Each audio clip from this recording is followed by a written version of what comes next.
will collect from commercial bus drivers. The reality is that they will pass it on to the passengers. You understand what I'm saying? Yes. Yes, you might see the drivers paying their bills and all of those kind of things. Some of them will tell you on the average in Lagos, and they will collect about 7,000, 8,000 naira from them. But what they do is that look, they just pass it on to the so I always say that it is the people that are paying their bills. So a journey that is not supposed to be more than maybe 200 naira per trip, the drivers will have 50 naira to eat or 100 naira to eat, just to take care of what they are paying all these bad bills and all these strict orders on the road. The same thing is what would happen to the truck driver. So what they do basically is to pass on that extra cost, on their own services. So you want to, send me on an errand to help you deliver something, I just pass the cost to you. So at the end of the day, it comes back to the people. So again, we can continue to talk about all these bad roads, non-state actors mounting the roads, or police officers also mounting the roads. Because I also want us to look at the security situation as well. I mean, I have here in this report that the fact that even some security operatives are also complicit of, certain illegal fees or illegal dues or illegal taxation or whatnot from truckers, and it's a serious situation. Now, we also have here the fact that the tax reform committee headed by 𝗪𝗪 admitted sometime last year that there's too many taxes enforced on businesses, way too many taxes enforced, and these taxes are collected by federal, state, and local. So the fact that there's multiplicity of taxes, it has created a lot of loopholes that these touts are taking advantage of. Touts to come and say, have to know money, and then you now hear local government, state government, you don't know what exactly. You are not a chairman. Chairman wants to get you. So you have this. It's very easy for them to just slip in because you don't even know what exactly am I paying for, who am I paying to. So how or what would be your own counsel to the tax reform committee as regards this multiplicity of taxes? Because there are some taxes that state is not supposed to collect from these people, but the state is collecting because it is already being collected at the federal level. All right. So what exactly? Because there are some facts that we also have repetition of taxes, something that's already being collected at the federal level. Then you find again that the state is collecting it as well, and all of that. So what would be your counsel now to the tax reforms committee as regards multiple taxation? You see, the tax reforms committee was appointed by the president. This is the committee that's put together by the federal government. And one of the problems they're going to have is recommendations as to how to really collect revenue, especially the ones that concern the state and the local government. There's already a problem with VAT. The Rivers State government is in court already on that, saying that it is supposed to be a state thing, not a federal government thing. So when we're talking about taxes, they are also levies. Because if you want to talk about tax, what about levies? Look, you talk about federal government, state government, local. There are also institutions that collect different kinds of taxes. For example, there are market women that say, for you to bring anything to this market, you must pay this amount of money. This is for market women association. This is for this and that. So the tax reform committee will have a serious problem harmonizing these taxes. If they are going to harmonize, I think we are going to harmonize at the federal level. So now people now be shared among states. That would be a big problem. Because people are also saying that, for example, look at tax, for example, on alcohol. There are people who are saying that, look, it is even wrong for us to jointly collect tax on alcohol and share part of that money to part of the country that have banned the drinking of alcohol completely. States like Kano and some other states where if you drink alcohol, they can arrest you. They won't break bottles. You don't understand what I'm destroying alcoholic the products. Alcohol police, yes. You understand, but we jointly collect VAT, collect all manner of things on sales of alcohol, and then we jointly share. Whereas in their own state, they are saying that you must not drink it. They will destroy the product. So, you see, this reform committee, I don't know, they have their own recommendations, but how to implement the recommendation will become a very big problem. Because what we have again is that there are complaints that there is over-centralization of tax at the federal level. That a lot of the things that are supposed to be domiciled at the state level have been taken over at the federal level. The same problem is what the local governments have. The taxes that are supposed to generate it and used at the local level, state governments are taking it over. In Lagos, to a lot of parties that we grew up to know that is supposed to be the responsibility of local governments have been taken over by the state. The reason why you now see local governments now also coming up with all manner of things just to also generate money. You understand what I mean? Because the revenue that are supposed to originally go to them, the state governments, in trying to harmonize these taxes, are taking it over. So what they now do in their own different local government is now to look at, okay, what else can we do? They now you now have all manner of stamps, stickers. They now have all manner of names for different things just to also raise revenue. So when you see people carrying stick at different points, I remember one of our callers who's a truck driver, has told us that, look, when he does any interstate journey, the amount of money he pays, the receipts he collects, the stickers he has to collect is unbelievable. And whether you like it or not, it would eventually end up on the end users, which are the consumers. We are the ones paying for this thing. All right, Fuad, finally on this particular conversation, because it's quite a spread here on the Guardian newspaper for it to take up 3 pages, pages 4, 5, and 6. So there's a lot to discuss as regards the unease of doing business. Now, I'm also going to look at the angle of the railway and the waterways. How can they? Because a lot of these things, we realize that it has to do with bad roads, checkpoints on the road, and all of that are the ones that are causing giving a lot of business owners a lot of headache. So now let's look at the railway infrastructure and also the waterways. How can the government leverage on this other means of transportation in order to make things easier for people to do business in the country? Well, the railway used to be the means of transporting goods in the past. People who are older than us will say that, look, there used to be a time where the railway service in Nigeria was very, very active. But I grew up knowing the railway industry in Nigeria being the most active. In fact, more active than the aviation or even the port authority. For example, I grew up in the 𝗪𝗵𝘁𝗀𝗪, and the railway compound in the 𝗪𝗵𝘁𝗪 was a beehive of activity. It was very, very active. And not just in Lagos, in other parts of the country. So at that time, transportation of goods, interstate, and even from Lagos to the north, from the south to the north, from the north to Lagos was done majorly using the rail system. But because of corruption and the collapse of the rail system, we moved into trucking of goods. And trucking comes with its own challenges. Part of it is what we are talking about. You have to run again the dangers of trucking of goods on the road, maintenance of those trucks, the fact that now that the roads are bad now, so it's extremely difficult for them to truck goods and all of that. It's not a good rail system. It will save us some of these things. It's even safer, more effective, and more efficient. That's what I'm saying. It's safer, more efficient, and more effective standard. But again, I think the Buhari administration, one has to give them some level of kudos on that. I think they did appreciably well with rail infrastructure, but we need to do more. We need to do more, invest more on it. It would be nice to see containers again from the port living on our rail tracks, not on containers that are not falling on vehicles and killing people. You understand what I'm saying? So it's a very good one, and the same thing water transportation. But again, I think with moving on goods interstate in Nigeria, the rail service is the most efficient. It will require a lot of investment and money. I think we can, if we are really focused on that and we are dedicated to doing it, something we can do.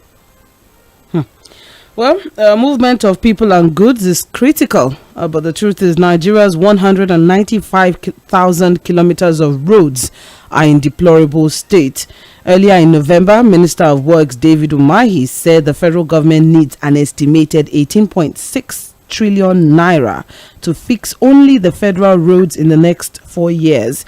Umahi's position is a total departure from the estimates of his predecessor, that's Babatunde Fashola, who had earlier projected that we need 1.3 trillion naira was needed to fix the roads, and that was as of 2022. So as it is now, the road structure in the country is divided into trunk A to C. The A roads link regions and states, which make up the primary grid, and these are the roads that are constructed and maintained by the federal government. The truck B roads, the state government handles truck B roads. Those are the roads that link major cities within the states and then connect with truck A, while trunk C roads are built and maintained by the local government. I don't really know. I don't know if we can go back to the conversation as regards local government autonomy and then being able to maintaining roads. Where is the money going to come from? Well, all of their monies have been taken over by the governors now. Well, unfortunately, I'm sorry, I'm not making excuses for them. Okay, all right. But that's the reality. Again, I think there's a report yesterday where it said that the federal government, the Minister of Works, 𝗪𝗵𝘁𝘀𝗫 is meeting with 𝗪𝗪𝗱𝗫, 𝗪𝗪𝗪𝗫, the big boys in the land, to look at how we can, fix some of our roads using a PPP arrangement. You understand? Because again, like you read in this report, what Mr. 𝗪𝗵𝘁𝘀𝗫 is saying, that we need to fix most of the federal roads to run into about 10 trillion naira. I don't think we have that kind of money to do that for now. So a PPP arrangement is not bad, but again, are we going to be looking at tax waivers? How do we run that kind of arrangement? That it would not also, eat into the revenue generation targets of the government. There's a lot of work that we need to do. Infrastructure, one of them, because again, we can't be talking about a $1 trillion economy with poor infrastructure. We need infrastructure to drive that kind of economy. All right. Well, thank you very much for staying with us. It's just 8:01, and you are listening to Trends in the Papers on Mainland 98.3 FM. We're just discussing on ease of doing business, which is the major story on the front page of the Guardian newspaper. It's quite an extensive one. You may want to dig deeper into it, especially as a business owner. So we know all the realities or the reality of the average business owner in Nigeria today. Moving on now, still on the front page of the Guardian, I have here Sanusi backs relocation of CBN departments to Lagos. That's interesting. So former CBN governor Sanusi Lamido Sanusi has backed the relocation of some departments of the Apex Bank from Abuja to Lagos, and he said it was the right thing to do, adding that the opponents were just playing dirty politics. Yes, there have been some criticisms and a lot of interesting, statements as regards this particular conversation. But he said, and I quote, "Moving certain functions to the Lagos office, which is bigger than the Abuja head office, is an eminently sensible move." He said he had it in mind to do while he was in office, but he didn't have sufficient time to see it through. And he said, and I quote, "In my mind, what I would have done was to move FSS and most of its operations to Lagos, such that the two deputy governors would be largely operating out of Lagos, or even if they were in Abuja, the bulk of their operational staff would be in Lagos." He said, economic policy, corporate services, all departments reporting to the governor directly, such as strategy, audit, risk management, governor's office, all those ones should remain in Abuja. As it just makes eminent strategic sense for them to move some departments to Lagos, saying it was absolutely necessary. He said, and I also went further to say, moving staff to Lagos office to streamline operations and make them more effective and reduce cost is a normal prerogative of management. The problem we have now is that many employees are children of politically exposed persons, and their Abuja life, their Abuja businesses are more important than the CBN work. So the CBN is just an address for them. If they have to choose between their spoiled Abuja life and the job, they will gladly leave the CBN. So all the more reason for the governor to put his foot down and get rid of those elements, as they are dangerous for the bank's future. So Sanusi Lamido Sanusi, well, that's a quite a former CBN governor. This is a former CBN governor, and he has been saying a lot in recent times that a lot of people have been, he has become quite an authority as regards a lot of financial and economical conversations. He's a former CBN governor now, so you know what he's saying. So Fuhad, I mean, the truth is that just some people are just trying to be mischievous. That the truth is, locating some functions to Lagos is strategic. Not a tactical one, but it's very strategic. You know what, Sandra? Let's even look at the issue this way. Okay. I think we have about 24 ministries. Okay. And then how does moving the parastatal, not the entire ministry, Sandra, that's fine now, because it's a parastatal under a ministry of aviation, not the entire ministry of aviation. How does moving just 5 departments of in the entire operation of the parastatal under a ministry? All right. Okay. How then does moving just 5 departments in the entire operations of the CBN amount to working against the interests of the North? Because again, this is the kind of thing we hear from our politicians and you wonder the way they speak. You understand what I'm saying? We are not even moving the entire ministry of aviation, just the parastatal within that ministry for operational efficiency and effective cost management. And then it becomes a northern agenda. It becomes an issue of ethnic sentiment. I want to look at what Sanusi is saying. That look, a lot of these guys who work in this place, I can't say fact, Sandra. They are children of the politicians, their family members, and they are, and he said there is this Abuja lifestyle. That's the former CBN governor. I'm sure he knows what he's saying. I'm sure he has friends, he has people within the institution. And so they are so used to the Abuja lifestyle that they find it difficult to. And I said, look, the Abuja lifestyle cannot even be more interesting than Lagos. I'm sorry, I'm a Lagos boy. And I know that this is about 5G. There's enough 5G for them to come and see this. But how does the interest of a few, because they are so spoiled, now become what we are going to be discussed at the national level? When we have serious issues to deal with, the dollar today is how much? That's what we are supposed to be talking about on this particular policy. It's supposed to be a policy idea. Now we are just talking electricity and we are talking northern agenda, and then the senator somewhere is on TV threatening the president that there will be political consequences for just moving a parastatal and department to Lagos from Abuja. The best way to describe what the man said is to say that it's completely reckless and irresponsible. How did we get to the point of now discussing such a policy issue on the basis of electricity and tribalism, to the extent that that policy is an agenda against the North? And now when we now go into it, we now begin to open other kind of war, which I really don't want to do on radio. You understand what I'm saying, Sandra? I really don't want to even go into, because you now begin to open up different kind of things. Now, if you read that story further, Sandra, you now have the Judges Council also now saying their own, that the only way they are going to support that policy is to compel the president that all IOC to move their headquarters now to the Niger Delta, the operational base. You see the problem now. So I just think that I just want to beg our politicians to look at the general good of the country than their own primordial and sentimental interest. The reality is that when it's about ethnicity, religion, and all of this, they are not even committed to it. Don't be deceived. They are not committed to it. They always wake up these sentiments when they want to divide the people and control the narrative and shape people's perspective. In reality, they don't even care about religion or ethnicity. When they are sharing money, they talk about religion and ethnicity. So again, and what Sanusi Lamido has said, the former Sanusi is saying, is that look, this is the time for Mr. 𝗪𝗵𝘁𝗃 to also put his foot down and win the confidence of the people. Okay.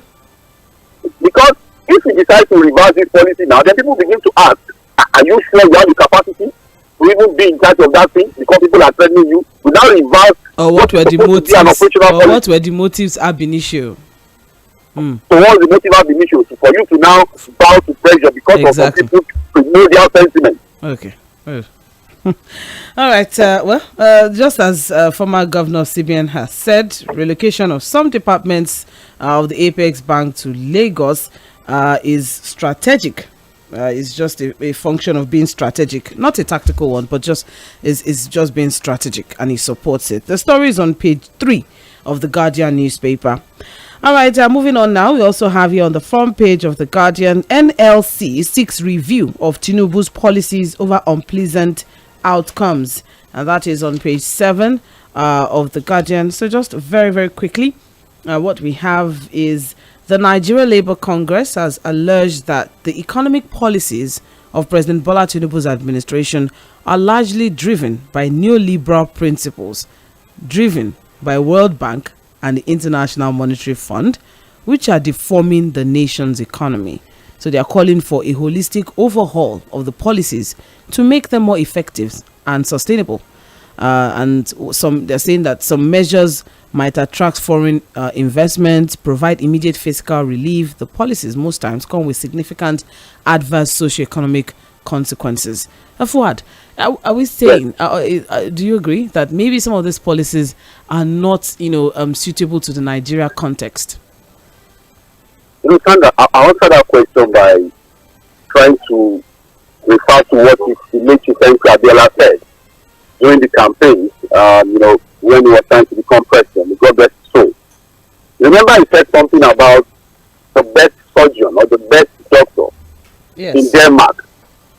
If you bring that person to Africa, it's going to fail completely.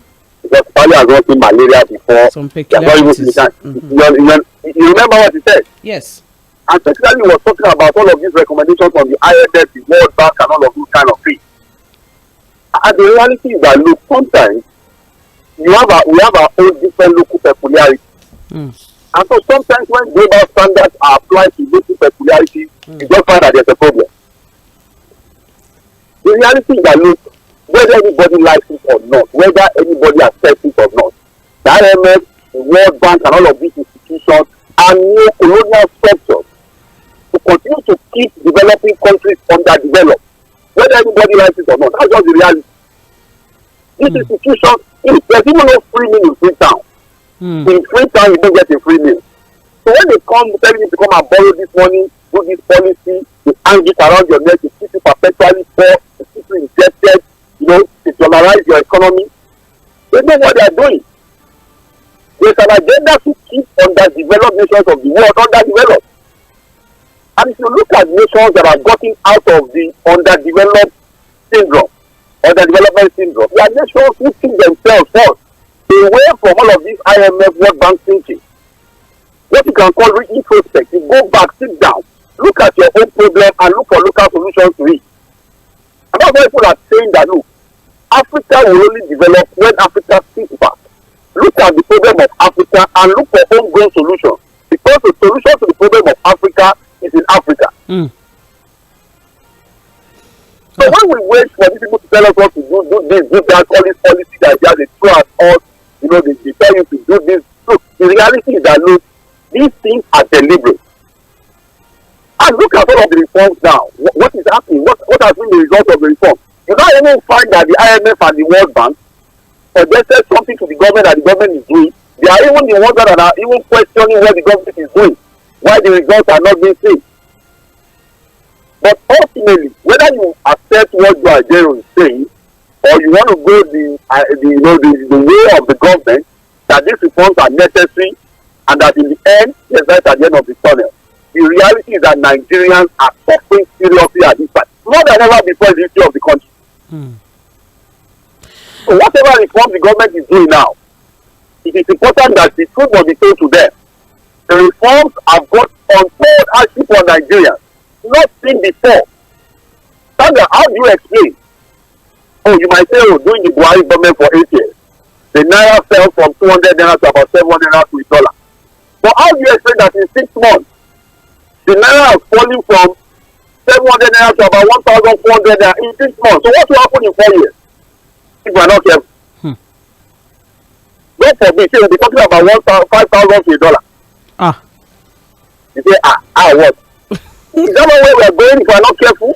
God forbid, but well, that was how we said that it's not possible for the dollar to get to 1. We are saying it will not happen. Yes. Before our very life it happened.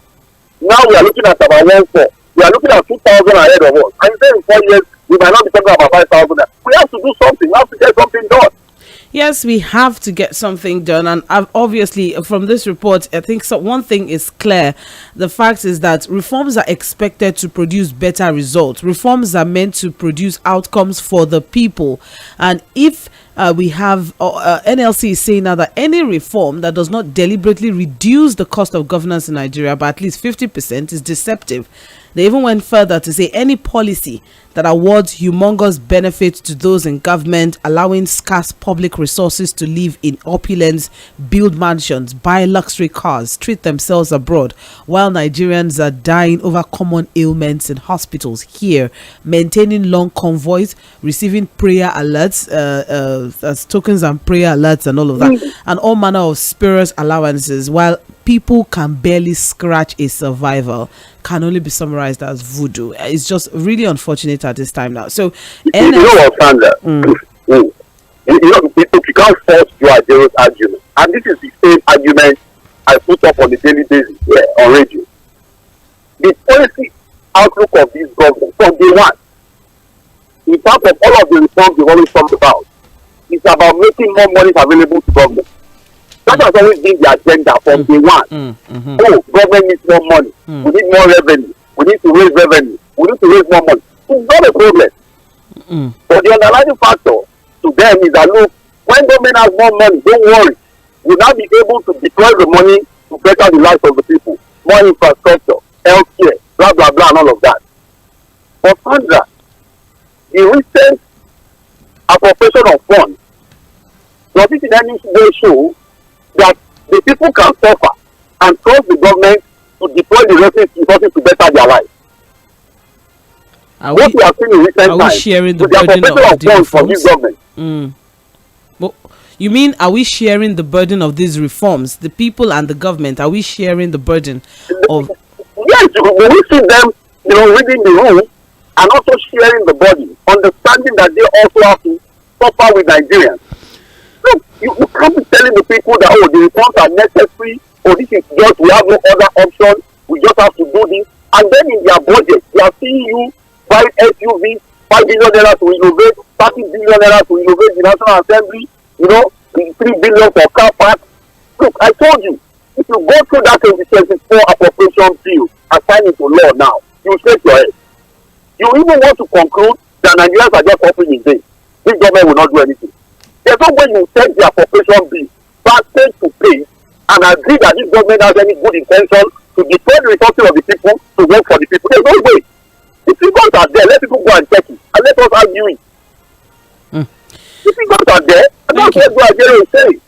Thank you very much. I'm not telling the people that reforms are necessary, the things are necessary, and you are so reckless with the appropriation of their public funds, and you're saying, oh, there's a better day tomorrow. Where is the better day going to come from?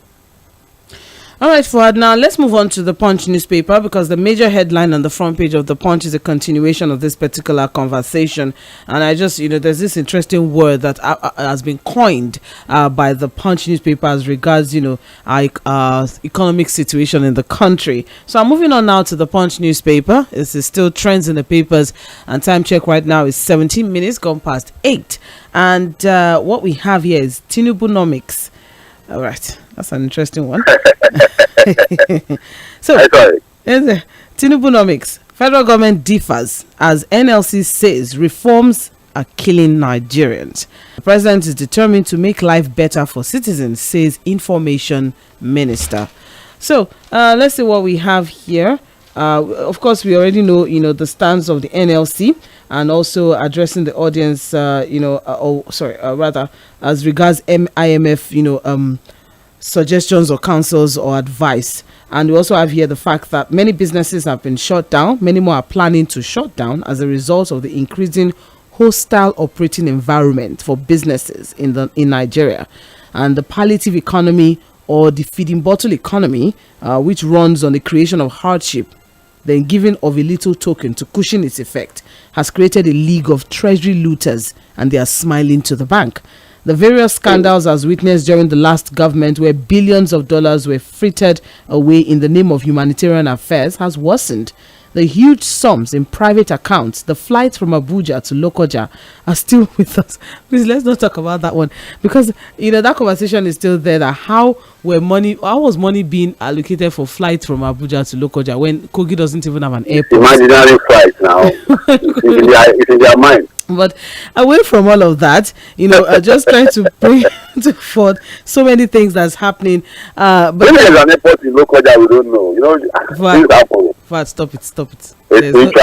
There's no airport in Kogi State, and I don't know why, how that came up. Said, oh, you flew to Lokoja. I really don't get it. Oh, but then, since the president began his reforms, yes, there have been problems, and this government has been up and doing, trying to improve things, to ameliorate whatever problems emerge, and it is still doing that. The government believes that the policies it introduced are in the best interest of our country. The government is aware that yes, there will be temporary pains, but those pains will not last for long. Soon, people will see the wisdom in what has been done. So the presidency is trying to justify all of these inconveniences that we have been experiencing, especially as regards the fuel subsidy removal, saying that President Buhari already planned it by law to remove subsidy by the end of June. So everybody knows that before the president came into office, some Nigerians were making billions and billions from smuggling what we call subsidizing petrol. So at the end of the day, the government was made to pay for subsidy, which Nigerians were not really enjoying. So what President Tinubu did was just to accelerate what former President Buhari had in mind to do. And going further, Bayo Onanuga described the currency reforms, particularly the unification of the exchange rate and all of that, the shoring up of the value of Naira. He called it... I will unify any rate. He said it's a work in progress. That we should pump it. We should take chill pill. He said it's a work in progress. I'm quoting him now. Wait. Everybody knows that it's still a work in progress.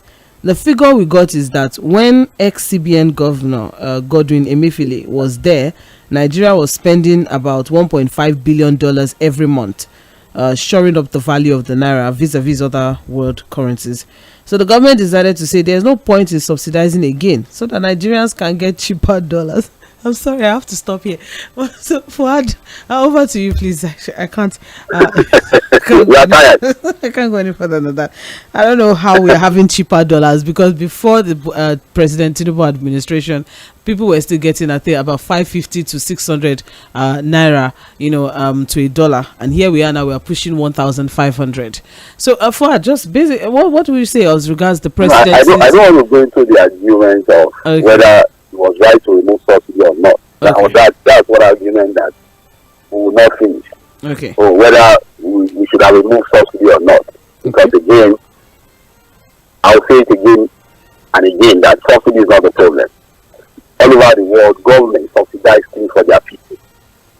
How petroleum subsidy in Nigeria became a problem is still as a result of the failure of the government to do the right thing. So what you find in Nigeria is that when the government fails to carry out its responsibility properly, they put the burden and the pain on the people. Because what's the problem with subsidy? We could not really account for how subsidy was managed by a few cabal. So you ask yourself, are those cabal bigger than the government? And so now that the government cannot say that the cabal within the subsidy arrangement, so it has to go for Nigerians to now suffer. So Nigerians have to bear the pain of the inefficiency of government. But that's one conversation that we'll continue to have. I really don't want to waste time on that. Okay. But this idea of Buhari was going to remove subsidy, so there was no other thing. This is not the first time that government has reversed policies in the past.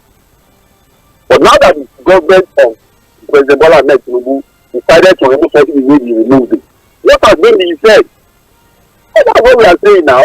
Oh, there was no other thing that we could have done. Oh, subsidy was the thing, it had to go. And the president had to remove the way to remove it. Fine. If that is what they are saying. But now that they remove the subsidy, what has now been the effect on the people? Oh, we needed to unify the forex, we need continent, blah, blah, blah, blah. In 6 months, the dollar has jumped from 700 to about 1,400. So, what has been the result of that policy?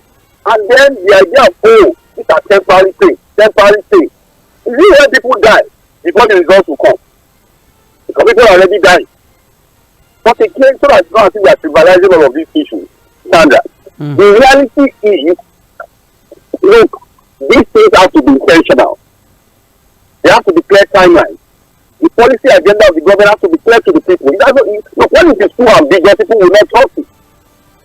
If you understand what I'm saying. Okay. So at the end of the day, what people are even saying is that let us not even assume that Nigerians are ready to bear the pain. Nigerians are ready to understand with government. Nigerians are ready to tighten their belts with the hope that things are going to get better tomorrow. But they want to see the government also show example. They want to see the example from the government. For the same government that is saying there's no money or we have no other option, this is the best that we can do, are the ones that are appropriating public funds in a very ridiculous manner. They are not even questions what the government is saying and arguing about the fact that there's no money. Oh, the Buhari government left a bankrupt economy, but you are deploying 5 billion to renovate this, 10 billion to renovate that, 30 billion for National Assembly, LCD 160 million. You are buying computers, buying SUVs, and in the midst of all of that nonsense, you are not telling the people to understand those things are going to. Where would the thing get better? How? Where? The same thing we kept saying during the campaign. Let us ask this critical question. I remember clearly the president during the campaign, when he was talking about the price of PMS, he said, you people should calm down. I'm going to bring you down. I'm at Dewale. How do we Dewale now? Are we bearing Wale? Does any policy even show that anything is going to drop? Thank you very much for the stories on page 2 of the Punch newspaper. 𝗪𝗵𝘁𝗀𝗧𝗪 is just a lot to talk about. There's just a lot as regards. Yes, it's on page 2 of the Punch newspaper. NLC stands, and the presidency as well. Their response to all of these things. Now, moving on. Now, we also have here on the front page of the Punch newspaper, federal government releases funds for second Niger bridge and Lagos-Ibadan bypasses. That's on page 13. Let's see if there's anything to look forward to as regards that particular one. We also have here on the front page, just above the masthead, Tinubu approves 50 billion naira security vote for 5 northern states.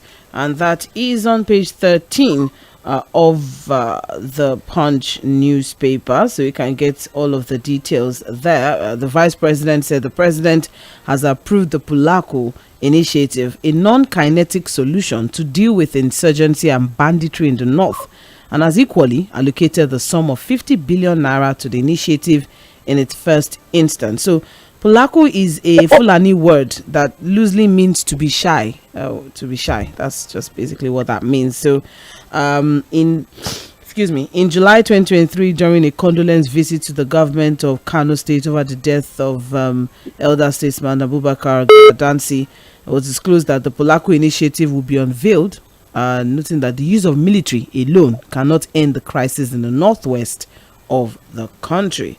So, what? The 𝗪𝗪𝗁 initiative and it would be nice to have we break down what this initiative is about. Well, the initiative, it aims to enhance living conditions and livelihoods in selected states: Sokoto, Kebbi, Katsina, Benue, Zamfara, Niger, and Kaduna. So there'll be construction of residences, roads, schools, and other financial facilities, to help the fortunes of that region. So it's a transformative journey, Fuhad, to address the root cause of the challenges that they are facing in the north. What's the root cause? From what I'm seeing here, that they want to build houses, they want to build schools, they want to build things. They want to do what? Sorry? From this initiative, if we are saying the root cause, because you ask what the root cause is, and if the initiative is aiming to enhance living conditions by constructing roads, to fight poverty, yes. Exactly, that's where I was going. So if they're looking at building houses, schools, roads, essential facilities, and they say, it's a transformative journey trying to address the root cause. How much has been deployed to do it? No, wait, let's get this right, please. I'm begging you. We have here that there has been an approval of the 𝗪𝗪𝗁 initiative, and then an allocation of 50 billion naira to the initiative has been approved as well. The money has gone. I'm sorry that I'm standing for as usual. Gone where? The money has gone. Let's just move on. Where did you go? I'm not going to say more than that. What? Let's be happy. Sorry? Let's be happy. I'm sorry that I'm trying to say, but I know that this money is another money that just gone down the drain. I'm sorry, it's just gone. I know what I'm saying. But what about the initiative itself? What do you think of the initiative itself? Initiative is good. Now, are we lacking initiative? Are we lacking ideas? Implementation. On tackling poverty and better the lives of the people? Have we ever lacked ideas on how to tackle poverty? There's always been the fact that we are not committed to even solving the problem. Is this the first time we are throwing money into trying to tackle poverty? Where does the money end? It ends in private pockets and the accounts of our political body of these people. So what would happen at the end of the day that you have to give care of different kind of empowerment projects, initiative, buy this, buy that. Before you know now we are buying marijuana, we are buying things, buying all those kind of things. And then corruption will now come in. And then the problem continues. So I'm sorry the government thinks that's the best way. That is their non-kinetic approach. Well, we wait to see the result. I think the result is just another money gone down the drain. All right. Well, unfortunately, we have run out of time. Time check right now is 8:30 a.m. But I just want to quickly run through major stories on the front page of Vanguard. All right. The major headline on the front page of Vanguard: Plateau neighbors rejoiced while they burnt our house, says a survivor of this incident. And what we have is they thought we were burned to death in the house. Police confirm arrest of 9, recovery of 10 corpses. We won't tolerate any further security breaches, says Governor Mutfwang. Tension in Kerang as security men kill woman and shoot 3 others. There's a lot to take away from this particular story. There's a serious issue on this plateau issue. And I think we really have to be very careful. The Christian official of Nigeria chairman in Plateau State has indicted the military. And what he said is that look, they supervised most of the things while it was going on. There's only a religious coloration to it. The military authorities have invited him for further questioning and he has refused to honor that invitation. But what I'm saying is that look, when allegations like this come, I have said that the focus of the military would not have been on what was said, but on doing their job to secure the people. Because they now see that their focus is on questioning what the chairman said. If there was no failure of security, nobody will have the opportunity to say what the chairman has said, the allegation. So it's a very dangerous thing what we're seeing here in Plateau State. And the government has to do something quickly, to stop that panic. All right, well, that's all we can take. I've taken 2 minutes out of our break, so we'll be back by 8. No, it's fine. We'll be back by 8:40 for Mainland Focus. There's just a lot to talk about, and that's why right here at Mainland FM, the conversation never ends. There's just a lot to talk about. I mean, I also have here the 4th Mainland Bridge construction is to begin in March. I don't know what to make of that, but we also have politics. No quarrel between Oshiomhole and I, says 𝗍𝗂𝗪. There's just a lot to talk about. But then we'll be back by 8:40 for Mainland Focus, where we pick 1 or 2 stories, and then you, our dear listener, you get to join in on the conversation. Stay with us.